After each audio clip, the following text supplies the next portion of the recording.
I heard your mother throws rocks in hell. She also sews frocks in hell. Well, I heard she repairs clocks in hell. But she does build docks in hell. Your mother sucks cock!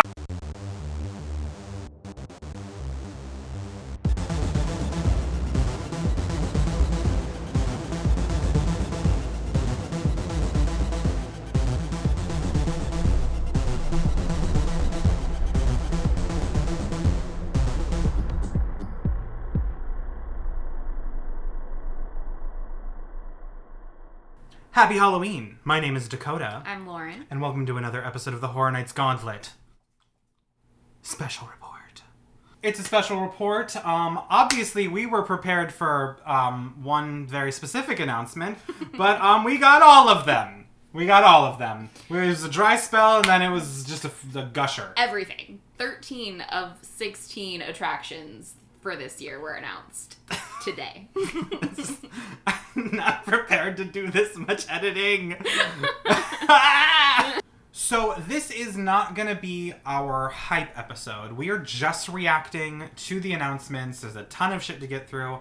And, I mean, this is already going to be long. I don't think we want to give our, I haven't even processed everything. I don't know. Right, yeah. I haven't processed everything, and I haven't, spent time with all of the IPs and got caught up and ready for the year yet. So, I still don't know where I'm going to be hype-wise, when we get there. So, I still have some research to do before I can, fully give my hype list of what's going to happen for this year. And, oh, shit, what else was I going to say? Fuck it.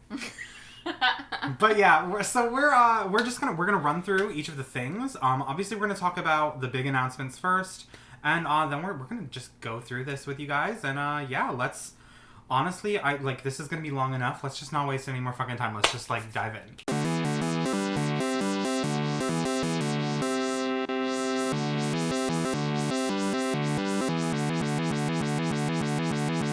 So, the first announcement was The Exorcist Believer. There's been a lot of conjecture all season. People thought it was going to be Believer. Then they thought Believer was going to get delayed out of the year and that it was going to be the original Exorcist. Because the tests were apparently not great. And then the movie magically is happening, I think, honestly, because of the strikes and they can't do reshoots. And now here we are. It's happening. It's at Halloween Horror Nights. So, Lauren, would you like to do us the honors of reading the first description? Yes. So, The Exorcist Believer. Inspired by Universal Pictures' terrifying new horror film from Blumhouse and Morgan Creek Entertainment in theaters Friday, October 13th. I have shit to say about that. Continue. The Exorcist Believer haunted house will unleash an entirely new level of terror to Halloween Horror Nights. In this new chapter, guests will be transported to a bustling street market in Haiti, where an innocent purchase of a strange folk doll with 3 eyes leads to the opening of a demonic portal, the awakening of sinister spirits, and the subsequent disappearance of 2 12-year-old girls in the U.S. The girls are found 3 days later with no memory of what happened to them. After the girls begin to exhibit unsettling behavior, it soon becomes clear that only an exorcism can save them, and everyone who comes in contact with them, including unwitting guests, is suddenly at risk of losing their souls. That was a hefty fucking description. We got fancy this year. We're going off the press release because we're thinking ahead this time. There was an advertisement. This was the other Scream Squad video. Did you watch it? I did watch it. Thoughts? I liked it. Okay, so I watched the announcement video before I watched the trailer for the movie. So now just kind of flying through the announcement video, it makes more sense with what the movie is about. With what the movie's about, and then honestly, to be real with you, this house description told me more about the movie than the trailer did. That is, yeah. The Haiti part, I was like, oh, okay. Okay. Yeah. So, we haven't had one of these conundrums in a while, but this is a Horror Nights house that is opening prior to the movie. Yeah, that hasn't happened, I don't think, since Dracula Untold. The best HHN house ever. You know, I will say, I really like The Wolfman from 2009, 2010, but I'm not, holding my breath on this. There's not a whole lot to say yet for this. Obviously, there's no movie to base our thoughts on. There's nothing. We have a trailer. And what did you think of the trailer? I thought the trailer was fine. I mean, I kind of enjoy seeing these like legacy sequels. You know, I either wasn't born or was like a baby when a lot of these like really popular horror movies came out, and so it's kind of nice to get this like new spin on it for me personally. So I'm kind of excited to see the movie. Because the movie's not out, like, who knows what the house is gonna bring. Yeah, I mean, the house will be a total surprise. I will say, I was not impressed by the trailer, but I do actually enjoy. I mean, The Exorcist is one of my favorite movies, period. Like, I love The Exorcist.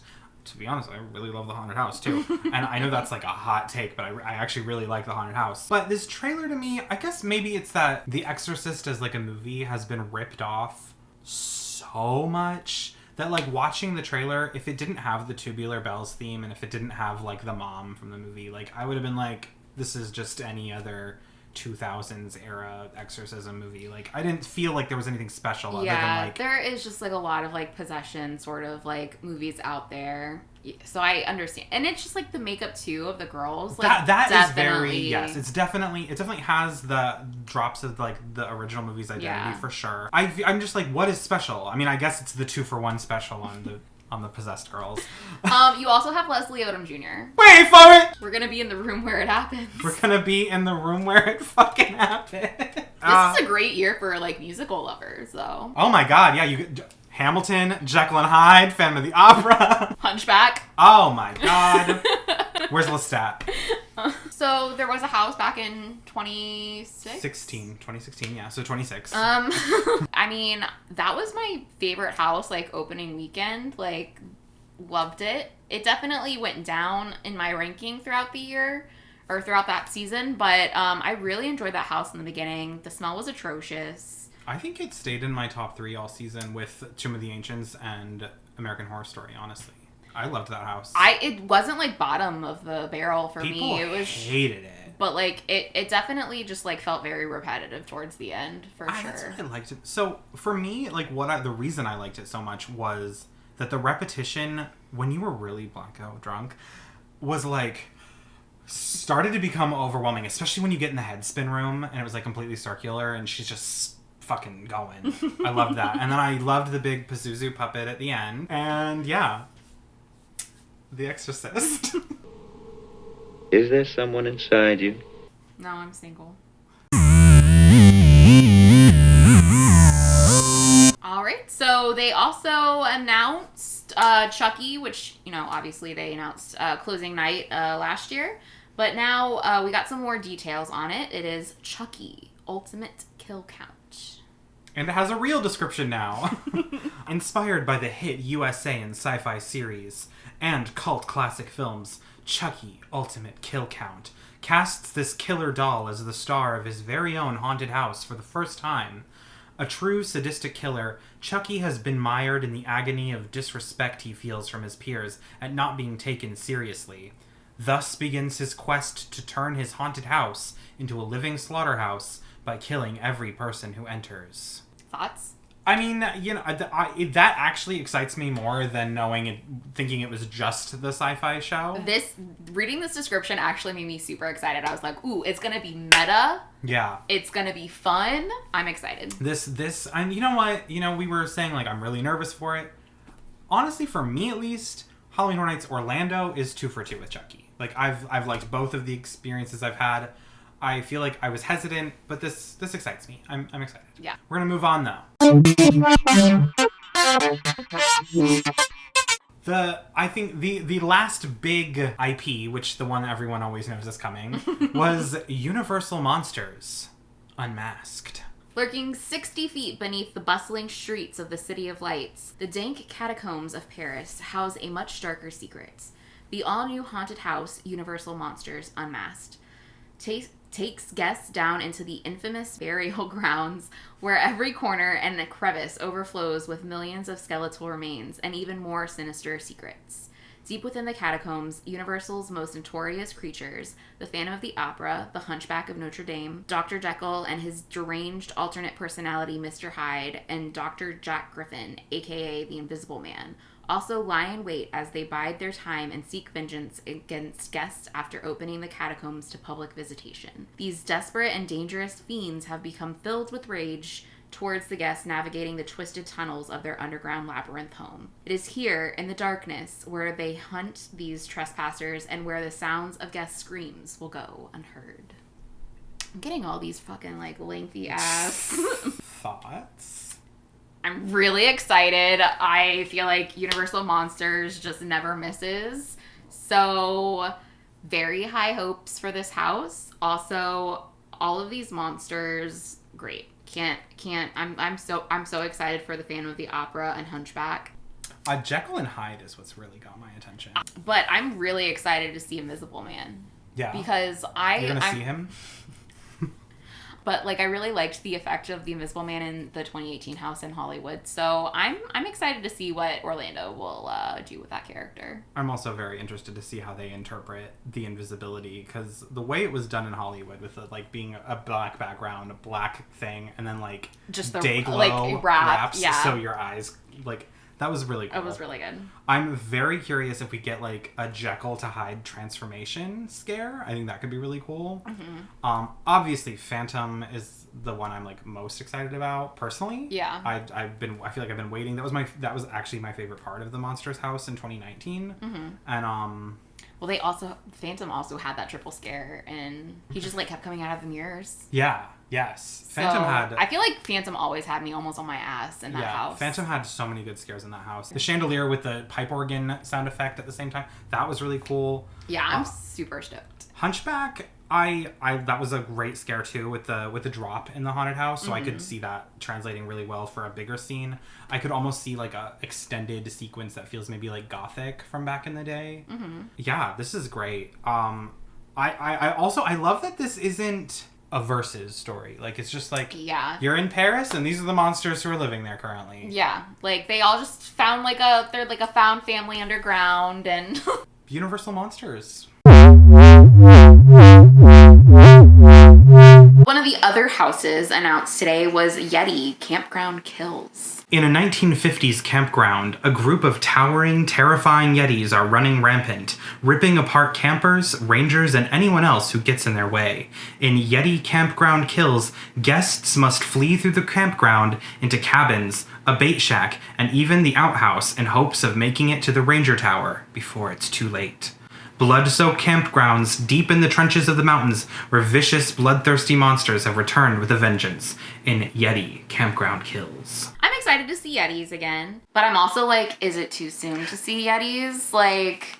I was literally just gonna... is it too soon? I maybe would have appreciated a different monster. It's kind of same. I love this campground aesthetic. That's exciting. Oh, I'm so 50s excited campground. for that. I'm like, hello. But I'm also like, is this not very similar to that Hollow Scream Orlando scare zone?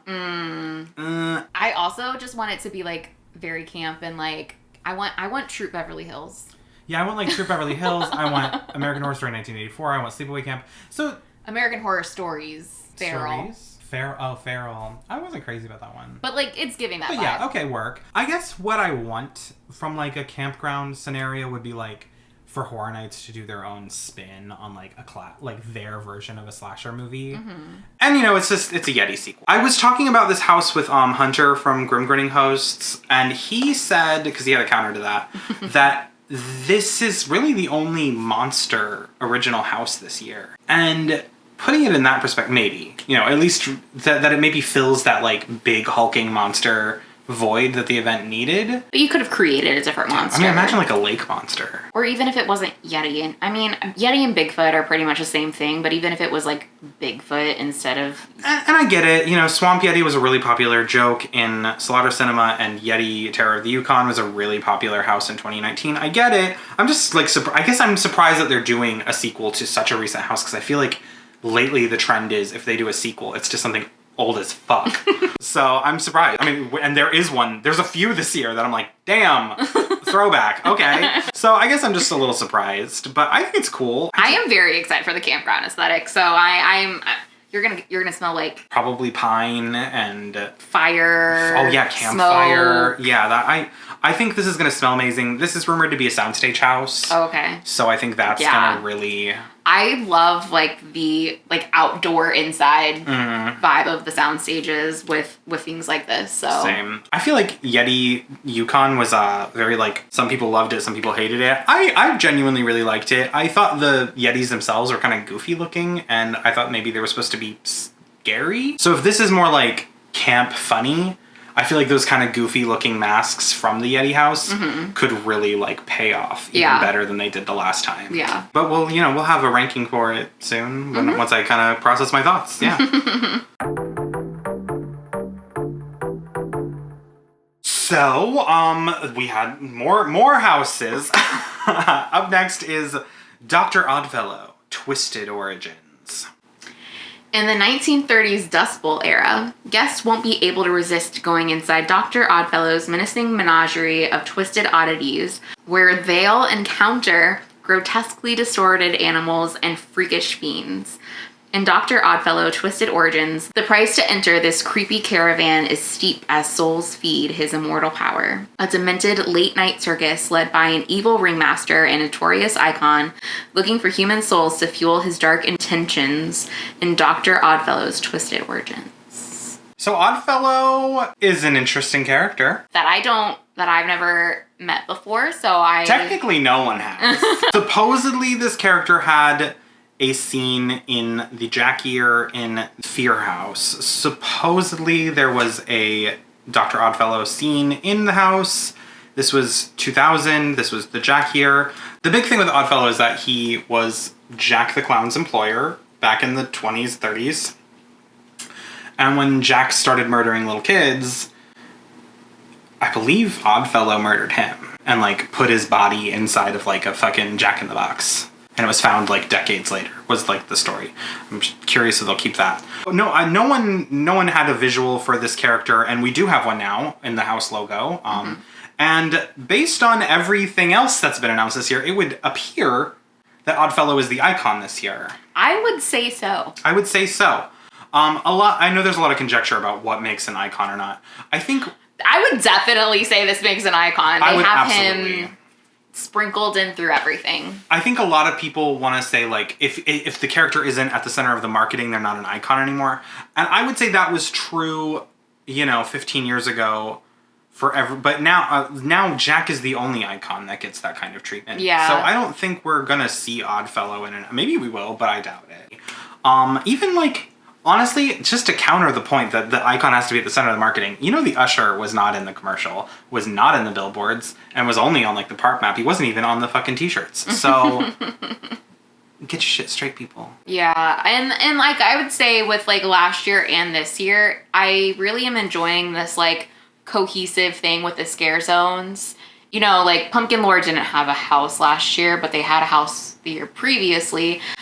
I think it's good to have like an Oddfellow house this year, to have all of these scare zone stories being like linked in with him, especially since the character is immortal. Like, and we've got so many decades represented in these scare zone descriptions that like it makes sense that he would be there for everything. So yeah, I think this is a really exciting character. Yeah. And I think even if I don't really care for a carnival aesthetic, to be perfectly honest, I do love a Horror Nights icon moment. And I think even though whether he is or isn't in the marketing, I think his presence in the park is going to be felt the way that like big name icons who were felt throughout the park were, like Jack, like the director, like Bloody Mary. I think this is exciting because of what it means to have an icon again. Yeah, I will say it feels like I started going to Horror Nights right after they got rid of icons, and so I am so excited to like be like, ooh, it's an icon. Like, they're coming back. Yeah. Like, I want that. I would like a cohesive story as well throughout the park. So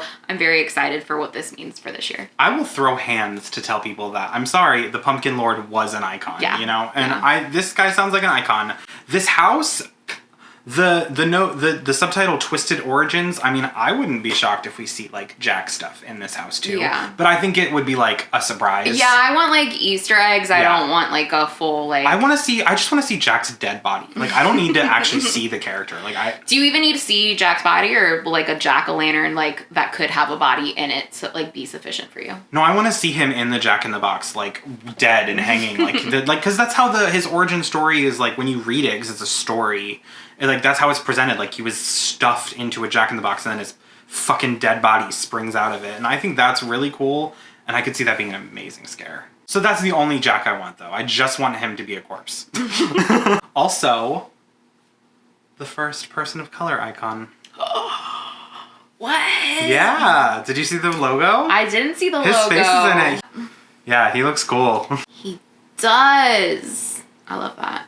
The sharp teeth, too. I love it. Yeah, he looks cool.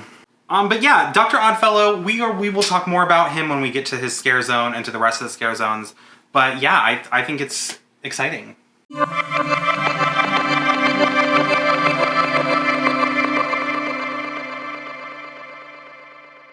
Another house announced is Dueling Dragons, Choose Thy Fate. The great wizard Merlin has been transformed into the enchanted oak, leaving a power vacuum. When two powerful warlocks invade his castle to steal his spellbook, they are turned into dragons of fire and ice. Now guests are caught in the middle of their battle and are forced to choose a path and a victor. But beware, one never knows who will win in Dueling Dragons, Choose Thy Fate. A horrific twist to a frightening yet familiar tale, and a sinister battle between fire and ice in Dueling Dragons, Choose Thy Fate. I mean, I'm extremely excited about this. What? You're excited about this? Who knew? So for those of you who have only been going to Universal Studios since the opening of the Wizarding World of Harry Potter, Dueling Dragons used to be a roller coaster, a dueling roller coaster, where Hagrid's magical creatures motorbike adventure. Yeah, where that currently sits. The story, was about Merlin's castle, and there were two dragons, and the roller coasters were dragons. Eventually it became Dragon Challenge, and then eventually got torn down, and now it's not there at all anymore. It's a totally different coaster. But the story for that ride was so motherfucking cool. And I love that they're also tying in the Enchanted Oak Tavern, which is like a big tree with a face in it. That's really cool. And dragons, fantasy in a haunted house. We haven't had that really ever. We've had like medieval like once or twice, but like I feel like Gothic was kind of fantastical. I mean, like wizards and magic and dragons. Maybe Grown Evil with those like little fairies was close. I don't know her. I don't know what year it was, honestly. I don't know. There's a lot of those Central Park zones that blend together. But this to me is so fucking cool. This is like, they're like doing deep lore as far as I'm concerned. Yeah. Like this to me is like the Case Files Unearthed of the season. If nothing else, this scratches that same itch of like, I'm sure, like, okay, like seeing the Kitty Cat Club in Case Files. Mm-hmm. Like how that was like, whoa. We're in the park. Yeah. That to me. Or like Boris's office, like inside. So if I can get that same feeling in this haunted house, because like people used to say back in the day, like they should do a haunted house in the Dueling Dragons queue, and it's like, well, how about they bring the queue to you? Right? Like, I think this is so cool. And it also just feels very nice that it's just like this like nod to like Universal Orlando fans. Like, I don't know, I'm excited for that. Like, let's do a Poseidon's Fury house next. This is cool. This is so cool to me. Yeah, I'm really excited to see what this looks like. I'm also really interested in the like you're forced to choose a path and a victor. Right? Like if it's gonna split, if there's gonna be like maybe like two separate like hallways that you have to go, like that you can choose. Like the ride you choose if you were going to go with fire or ice. Literally, the subtitle "Choose Thy Fate" it literally used to be on the wall. Like you would get to the split point and it said "Choose Thy Fate" and there were two dragons. Yeah, so I'm really excited to see if it's gonna be that, like if you are kind of like splitting, or if it's gonna be more of like Icons or Legends Collide, where it's just gonna be like a different fire or ice as like the victor of the house. Because I do think that that's a really interesting thing that they've added in the past couple of years that make people like, I have to go do this house multiple times because it could be different this time. Oh, yeah. So I'm interested to see kind of like which way it goes with that. But those are what I'm assuming are going to happen in this house. There were so many cool things like this. I don't know if you remember, but there was like stained glass windows that would move and they were animated and they would like tell you the story of how the dragons took over the kingdom. I feel like I only went on that ride like maybe once or twice before it was Dragon Challenge. It like profoundly affected me as a kid, to be honest. Like, I was mesmerized by that story and by the idea of it. And so, like, this is just very, like, gratifying as, like, an adult who enjoys this kind of shit. But yeah, we're gonna keep it moving, and we'll tell you where we think they are, I don't know, and not today. Probably not next week either. Like, Probably not soon. Before the event. Yes. Next up is The Darkest Deal. In the Mississippi Delta, blues musician Pinstraw Spruce meets at a crossroads with a diabolical entity known as the Collector to make a deal, his soul for musical glory. Guests will witness his big break performing for a crowd before the Collector drags him to Hades with the other musicians who learned the terrible price of fame in The Darkest Deal. Selling their souls for fame, The Darkest Deal, where they quickly learn a deal can be more than they bargained for. So this is the rumored, what was rumored and clearly is, the house inspired by the film Crossroads and the song The Devil Went Out in Georgia, although it looks like it went down to Mississippi this time. This, I think, sounds really cool. I think this sounds really cool too. It sounds very interesting. I really want to see what this house looks like. Like, this is giving character-driven. Yeah. I could see this being narrated. Yeah. I could see this being, like, very story-heavy. I feel like this would need to be story-heavy, and it's just, like, it sounds like you're going to have, like, a lot of fun stuff, like, seeing, like, a performance. Like, I don't know how that's going to work. Because you can't have, like, a crowd in the house unless it's just, like, on a stage and you're the audience. I could see it feeling like the nightclub in The Weekend, maybe. Okay. Maybe something like that. Yeah. And, I mean, it sounds like we're going to go to hell. Honestly, I would love, like, some dive bar, like feelings in there as well. I'm definitely thinking, I mean, blues, bluegrass, like, definitely, like, twangy banjos kind of vibes. I could see being really cool. I think fiddles. Yeah. Mandolins. Yeah. And then, yeah, I'm really excited to, like, see the hell aspect of it as well. Like, I do think we are going to go to hell, and that's going to, for me, I'm like getting House of a Thousand Corpses. Yeah, a little bit of that. I want that. Okay, I see that too. This is really interesting to me. This is the house that could be like a mind blower or could like totally fall in its ass, though. Yeah, I agree. But I like appreciate the risk I feel like it's taking. It feels very left field. It feels really like, yeah, this sounds cool. This sounds really unique and like a really just left field weird choice of a house. So I'm excited. I'm interested. I'm kind of curious to see where it stacks up against everything else because this is a weird one. Yeah. But I think this is going to be cool. Yeah.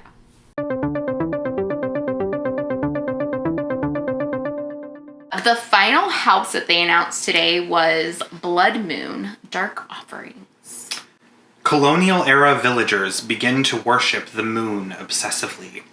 When the blood moon rises at their fall festival, they take it as a sign that they must hunt down any non-followers within their village.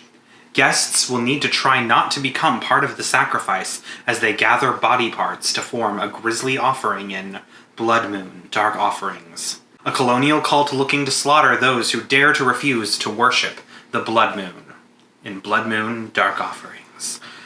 We have 2 quotes, I'm sorry. I'm super excited for this house. Same. The rumors for this have been saying like Midsommar but fall, Wicker Man but fall, folk horror, Roanoke. Yeah. These are the vibes I'm getting. Yeah, Roanoke I'm definitely feeling here and like loved Roanoke, so I'm excited. I'm so interested in this. I'm getting gore. Mm-hmm. I'm getting gore house. I'm getting chopped up body parts. I'm getting nasty, nasty, disgusting fucking gore. And we haven't had that in a long time. My only concern is like I don't want it to be overly red. That is a concern, yeah. Blood moon, that sounds like red light to me. Yeah, it just sounds like a lot of red light, which drowns out all of the detail and always makes me sad. Yeah, it does. Red light does kind of turn everything just black. But apart from that, I'm super excited. Like this concept sounds very like sharp. Yeah, this sounds really cool to me. This sounds very. It sounds like Roanoke. It sounds like it reminds me maybe even of Blood Ruins from 2005, for those of you who remember that one. That was like it was like a medieval village that was very just like people chopping bodies up. And I don't know, this is a time period I think is really fun that they don't do a lot. This is just, you know, gore. First of all, cult. You said the word cult and you had me. Yeah. I love a cult. Any kind of culty thing. I'm like, oh, horror, scary, spooky. Ooh, we can't get out. Oh, the social pressure to be religious. That's scary. That is scary. I don't know where it's ranked yet, but this could be really cool. Mm-hmm. I feel like it's really going to be hard for me to rank these. Like, a lot of these just seem like such strong concepts that I'm like excited to see, that I'm like, oh my God. I'm going to be honest. I don't think there's a single IP that tops any of the originals. I don't know. I gotta really sit there. I gotta sit down and think about it. I'm so excited though. Yeah, I'm really excited. I'm so fucking excited for House Is. I feel like I just got like injected with like fucking Horror Nights. Like, same. I feel very like, it's happening. Oh God, it's real.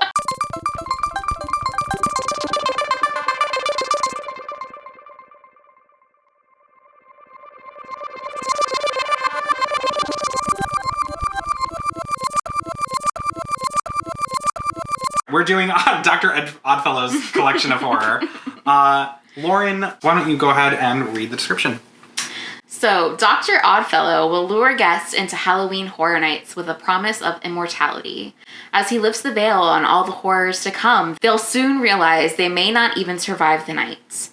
Come face to face with the devious legend who is promising immortality to those who dare enter Dr. Oddfellow's collection of horror. Like we said earlier, very excited to have a proper icon. I think he looks really cool. Definitely sounds like... What interests me is it sounds like it might be more of a freak show vibe than a carnival vibe. Do you know what I mean? Like, okay. But like, instead of freaks, like, as if the monsters or like the things he's found are like monsters. It sounds very like Horrors of Halloween to me. Like, it sounds like we're gonna have representation from the other zones. Probably, yeah. Potentially in this zone, because it's welcoming you and lifting the veil. So that's kind of where I feel like it's gonna be. Probably, yeah. But like, I do appreciate like, hey, here's this icon and they're welcoming you into this event. Like, I'm excited for that. But I do feel like it's gonna maybe end up kind of being like... I really hope he's a mic'd performer. Oh, that would be good. Because that was my biggest complaint about the Pumpkin Lord, is that I felt he should have been on a microphone rather than just a foot pedal. Mm-hmm. So really hoping this character gets to like talk and interact and, you know, improv with guests, because that to me like really will take him all the way to like 100 for me. Like, yeah. Especially since we don't know much about him. Yeah. Yeah, I mean, we do know about these scare zones because it sounds like he's in, he's got his hands in every single motherfucking one, and I love that. Speaking of other zones that he's in, the next zone that they announced was Shipyard 32, Horrors Unhinged. Enter a 1940s San Francisco shipping yard full of mysterious crates and cages bearing Dr. Oddfellow's symbol. Beware, his nightmarish oddities have now escaped, spreading fear and chaos in their wake.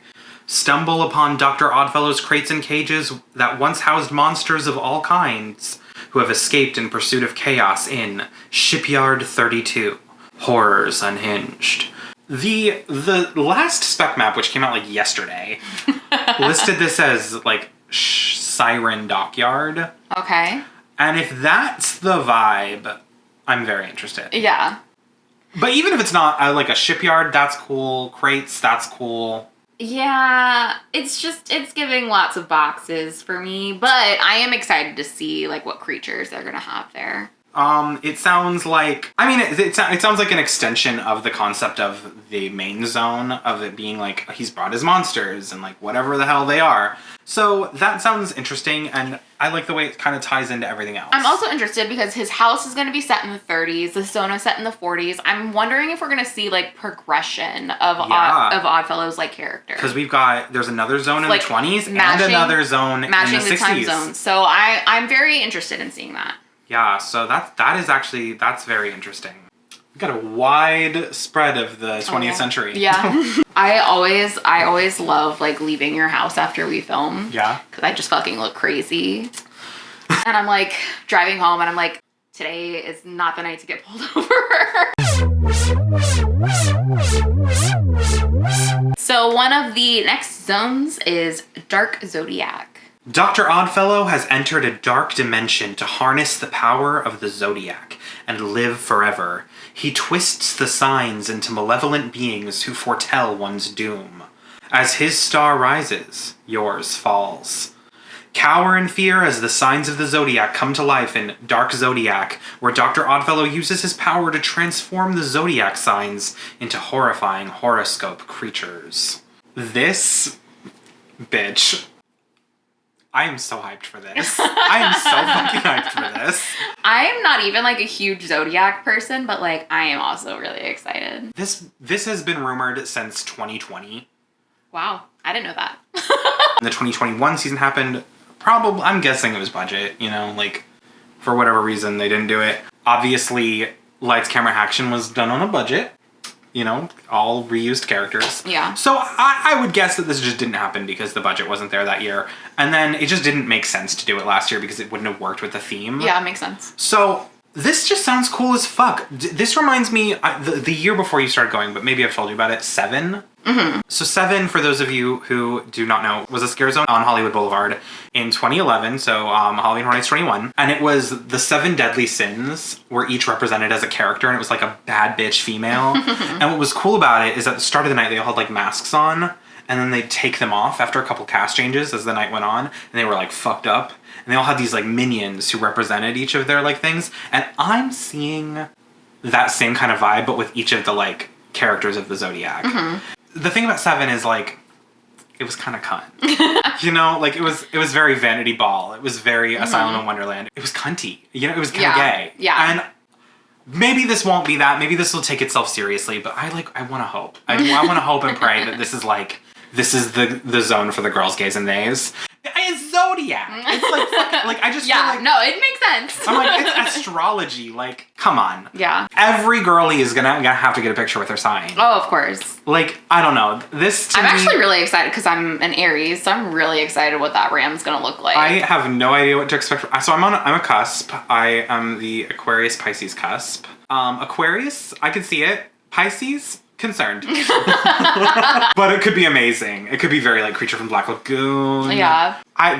To me, this is so fucking, I'm hyped. I ever since whispers of this zone started a couple years ago, I've been like, when is it happening? When is it happening?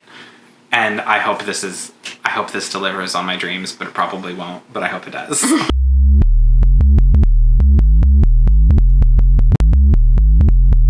Up next, we have Jungle of Doom, Expedition Horror. In the 1920s, Dr. Oddfellow ventured deep into the darkest jungle, performing horrific experiments on nature.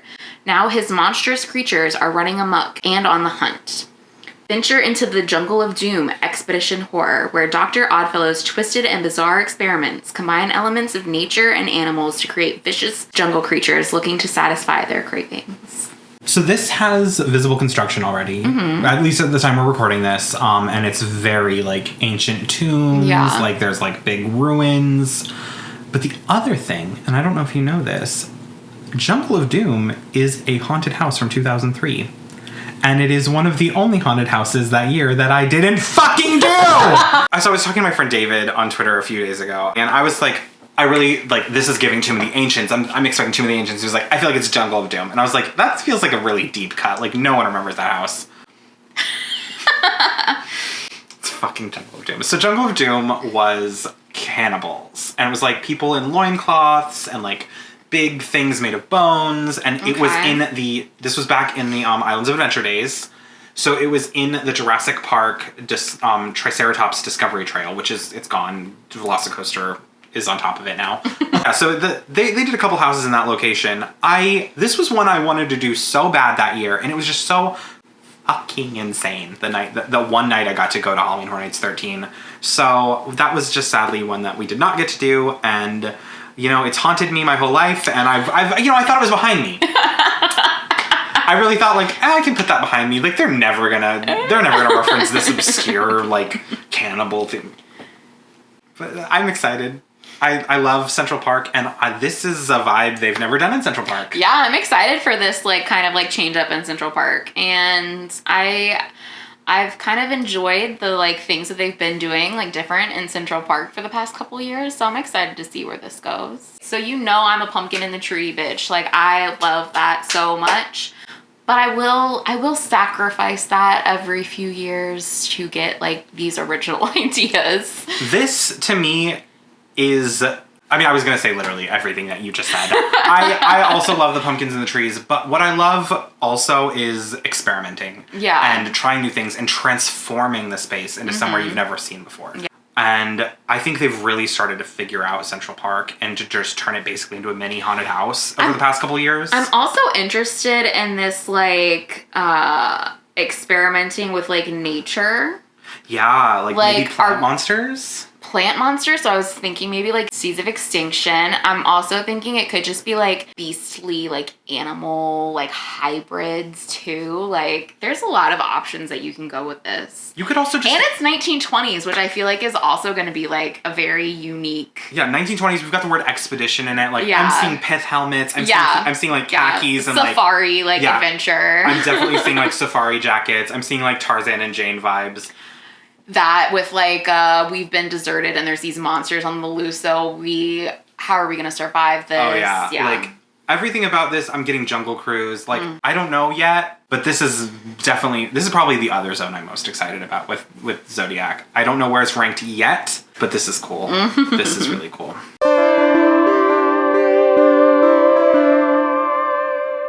And then the last zone that was announced today was Vamp 69, Summer of Blood.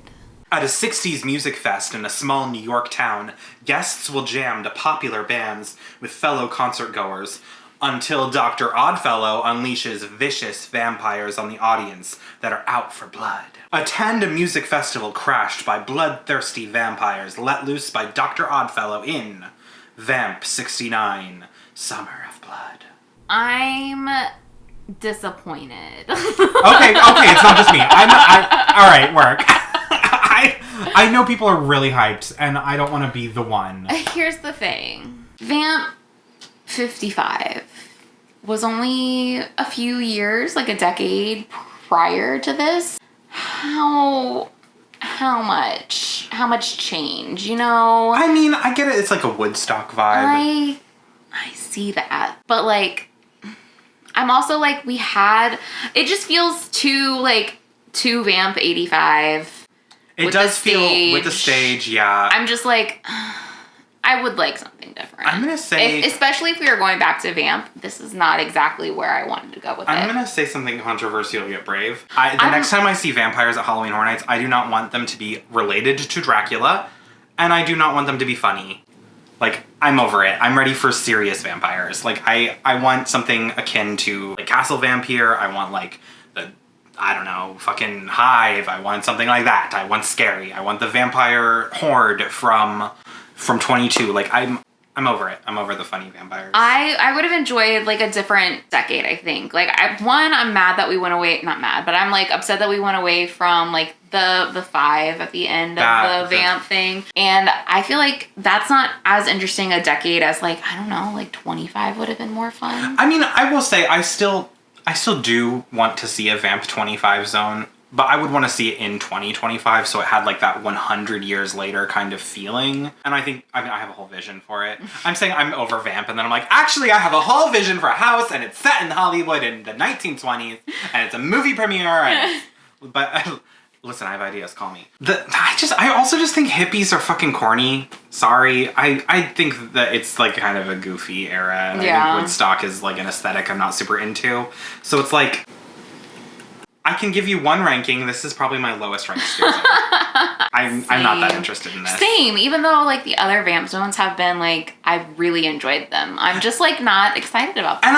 I honestly, I think it's really just that I'm like, I don't see the lightning striking 3 times in a row. Yeah. Maybe it will. Maybe it'll be amazing. Like I'm always wrong. Yeah, I'm always like hopeful. Yeah, I'm hopeful. But I'm also like, I can't help my fucking feelings. Like this is an aesthetic that does nothing for me. Sorry.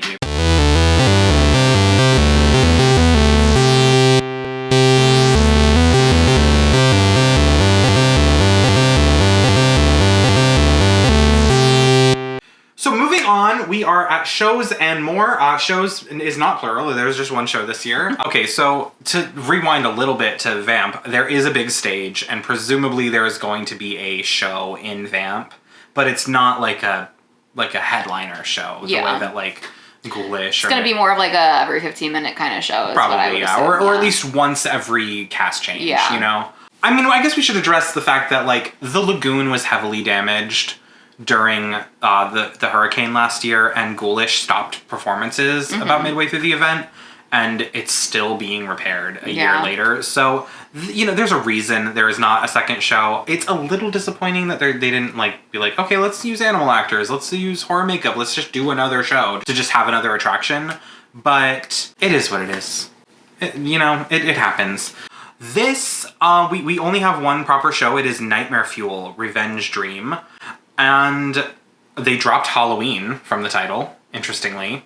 I mean, it was getting long. It was getting long. So, Nightmare Fuel, Revenge Dream. Lauren, hit it. The show that sparked the darkest of dreams has reignited. Nightmares burn out of control as pyro and aerial performers fire guests up to the beat of metal and electronica. Guests can enjoy the all-new, disturbingly entertaining show Nightmare Fuel Revenge Dream that features a new dreamer confronting the creature that has been turning her dreams into nightmares. The story sounds similar. I mean, I don't mind if I like that they're like, the theme is nightmares, so there's a dreamer every show. Okay, fine. I'll buy that. Yeah. Because if it's like that same sort of opening with that one magic trick that was really impressive the first year. I mean, if you do the one magic trick and it's that's like, if that's the thesis magic trick of the show, cool. But like we gotta hit it and quit it with that and like move on, do some more tricks. I don't know. I'll admit it's not ranked super high because I didn't love the show last year. Yeah, so I mean we'll have to see. We'll have to see. Probably not high though. Yeah. I'm not super thrilled, but it is like I will do it once. Yeah, I'll do it once and hopefully it blows my fucking mind. Yeah, hopefully it's great. Yeah, I hope it's great. I don't really have much more to say about it. Yeah, I feel it. like we know what we're getting with this. And it's cool. So there was also they announced that the Tribute Store is officially moving back to New York for the Halloween Horror Nights season. I have a feeling this is just for Halloween Horror Nights. Yeah. I think the Tribute Store itself is just too big during Halloween Horror Nights. I think it has a line around the building almost every single night. Like, I just think realistically they needed the bigger space, and they knew that, and they saw how it worked out during Mardi Gras and during summer with Jurassic Park, and they were like, maybe we should. What is cool, there's a hint about it. If you follow Skipper Haas on Twitter, he's a great artist, cool guy to talk to. And he's also one of the visual merchandising artists, so he will leave hints about the upcoming store. And he did that again. There is a receipt for a New York City comic book shop owned by Charlie McPherson from the Bloody Mary year. And they've confirmed now, while shopping the latest Halloween Horror Nights merchandise and treats in an all-new tribute store, guests can enter a mysterious New York City comic book shop and experience the tribute to terror by stepping into the pages of this original, terrifying horror comic book. That's fun. Right? This is so fucking cool. I love that we're still doing original stories for the tribute store. I think that's really exciting. And this ended that it's going back to the New York spot. And I bet you it'll be set in the 60s. I bet it'll feel like it's part of Vamp. Yeah. So that'll be cool. It does have me wondering, does the Jurassic Park tribute store just stay open for the rest of the season? Or does it become something else? I don't think that they'll keep the Jurassic Park store. Like, it just doesn't make sense. Like, but I could totally see there being 2 tribute stores. Like, maybe they just put IP stuff in there, or maybe they... One rumor was that Stranger Things, like Netflix wanted an entire store for Stranger Things.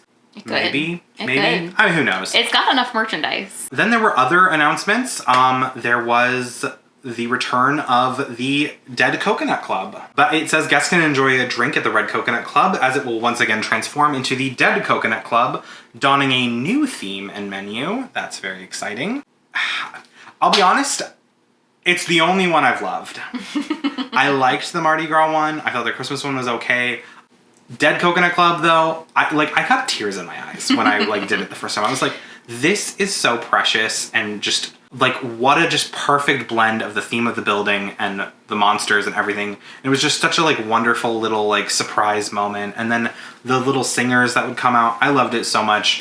I hope they keep the Universal monsters. I don't want to keep my fingers crossed because I just feel like I could totally see this being something else, but I really hope it sticks with that, like, 1950s Dean Martin like vibe. That was just so great. Maybe I'll get to experience it this year. That is so crazy. Yeah, I hope it's not, you know, closed for private events as much as it was last year. God, can we please? I think I tried to go like at least three separate times, and it was closed for private events. So absolutely ridiculous. Like, Universal, can you just get it together? Like, or just don't book it on, like, the busiest nights of the season when the most regular guests would want to be there, like, on a Friday or Saturday. Like, could you do it on, like, a Thursday for private events or a Sunday? I get that the paycheck is, like, big for private events. I get it. But also, like, I don't know, you have all these other bars you could book out. Why does it have to be the one seasonal bar? Like, why couldn't it, like, can you book out Margaritaville? Fuck. Another thing they announced was the Peacock Halloween Horror Bar, which will feature themed libations within an ominous nightclub vibe, photo opportunities, and more. Also, something that appeared on the website was for those dying to experience this year's killer food and beverage before the event even opens, Taste of Terror will offer guests an exclusive preview of select items that will be featured at Halloween Horror Nights select nights from August 10th through August 26th. I think this is really cool. It's a little pricey. How much did we say it was? I don't know. I didn't calculate with tax, but it was like $150 something. But you get it's like all you can eat, and you get a freestyle cup, and you get a blinky cup. I don't know if it's actually all you can eat. It's because it also said that it was like tasting size. Like, it's not like full portion. But I feel like that's already how it is when you order the shit. Yeah, so I'm worried that it's one, going to be maybe even smaller than that. No. And then two, it's not actually all you can eat. It's just like, you can have all of the options, but like expressed one of each, and it's a tiny portion. So I guess we'll see how that goes. We have some friends who are going to do it, so hopefully they'll give us a report and we can tell you about it. I don't know. I doubt I'm going to do it. Speaking of food, they also talked a little bit about the food. When guests want to take a bite out of the horror, they can enjoy a monstrous menu of all new food and beverage items, including bloody campground poutine, El Pastor torta, and a sour apple pie funnel fries, in addition to returning fan favorites like the pizza fries. Bloody Campground Poutine really stood out to me because that says to me, like, more booths that are themed to the current year's events. Yeah. And I feel like it would be crazy if they went away from that. Okay, but that got me thinking. So obviously, there's got to be a Yeti campground, like, camp counselor booth for food. But, like, Enchanted Oak Tavern, and maybe, like, the Alchemy Bar, maybe turkey legs, roast pork, etc. I just want the Enchanted Oak Tavern menu from back in the day because that food fucked. I don't know. The food options, I'm like, my brain is, I haven't come up with a lot of ideas yet of like what to speculate, but like it's got my brain thinking. Yeah. And the noggin. But yeah, so Halloween Horror Nights 32, we have everything announced. We've got some exciting stuff coming up down the pipeline, but what are we thinking about the upcoming season? Really overall? Excited so far. So I can't wait to like dive into some of these IPs a little bit more and see how that will affect my hype list. So stay tuned for that, because I'm really excited to see how we process this and what we're excited for. I definitely know what my number 1 is, and I think I know what my number 16 is. Same. But actually, I don't know what my number 1 is, but I do know what my number 16 is. I know for sure what my number 1 is. And I think everybody also knows what my number 1 is. But I am very excited to figure out, 2 through 15. and share that with you guys, and then, of course, see how it plays out. Speaking of how things play out, yes, the review for 31 is coming. We filmed it. We did film it. I don't know if you saw the last episode where we talked about Stranger Things. We just posted it the other day, so it's okay if you didn't. But we have filmed the episode. It is coming in just a couple weeks. It will be out in mid-August, so it will be up before the season starts. We really only have 2 episodes after this that are coming in August. Our HHN 31 community review, what everyone thought, our final thoughts on HHN 31, putting it to bed before we start the new season, and then our HHN 32 hype list. But we have one other thing that we would like to tell you guys about. So even though we got a lot more announced than just The Exorcist today, we did have a theme for a reason. And it is because we are announcing a episode coming soon. We're thinking it's probably going to air in October. It is not going to be a Horror Nights Gauntlet episode. It's going to be its own thing. But we are starting a book club, a Page Tooth Park title TBD book club, where we are reading one book every couple months, maybe every other month, maybe every 2 or 3, 4 months. We'll see. But we are starting with The Exorcist, and we are going to talk about it on camera. And we are going to not be on the Horror Nights Gauntlet set because it's a fucking bitch to build. We're going to be in front of a bookshelf like the poor people we are. Like the intellectuals. Like the intellectuals. We will pretend to be. We will pretend to be. So we are going to be reading The Exorcist by William Peter Blatty, which inspired the film. There's actually also a sequel to this, which inspired Exorcist 3.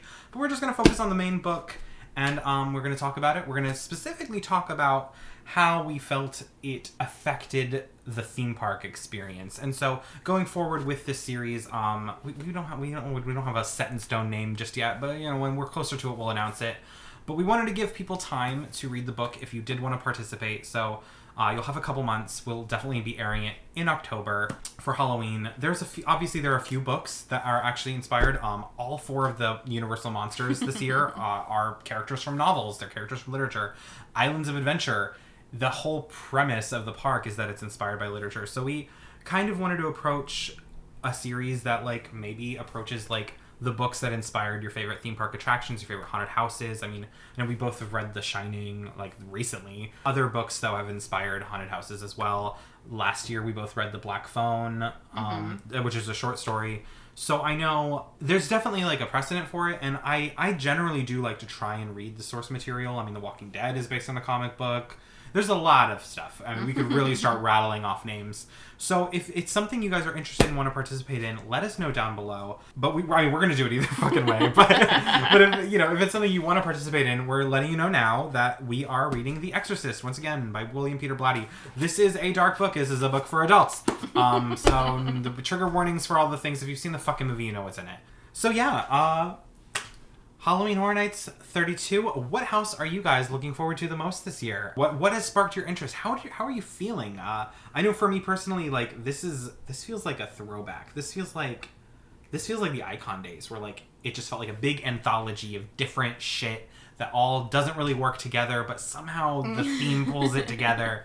I love that. I like a cohesive moment, but I really like a variety feeling, and I really feel like we're getting that. So yeah, I'm very excited with the variety of originals that we have this year. So I'm super stoked going into this year so far. Feels really good, and we are so close. It's it's becoming stressful. It's like am I stressed or am I hyped as fuck?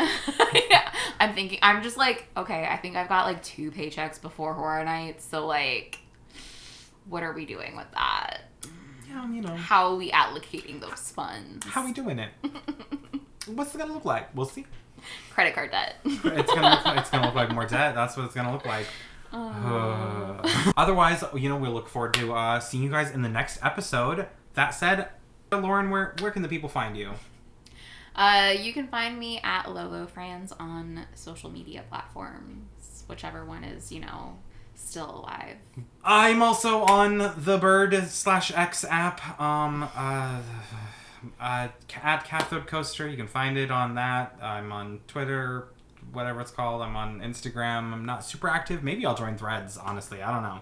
It's getting dire in Elon Musk land. So yeah, if you guys could push the little like button, give us the subscribes, give us the shares, all of the things. Do the YouTube, do the algorithm, and we'll see you guys next time. I've been Dakota. I'm Lauren. And thank you guys so much for watching the Horror Nights Gauntlet motherfucking special report only on goddamn Cathode Coaster.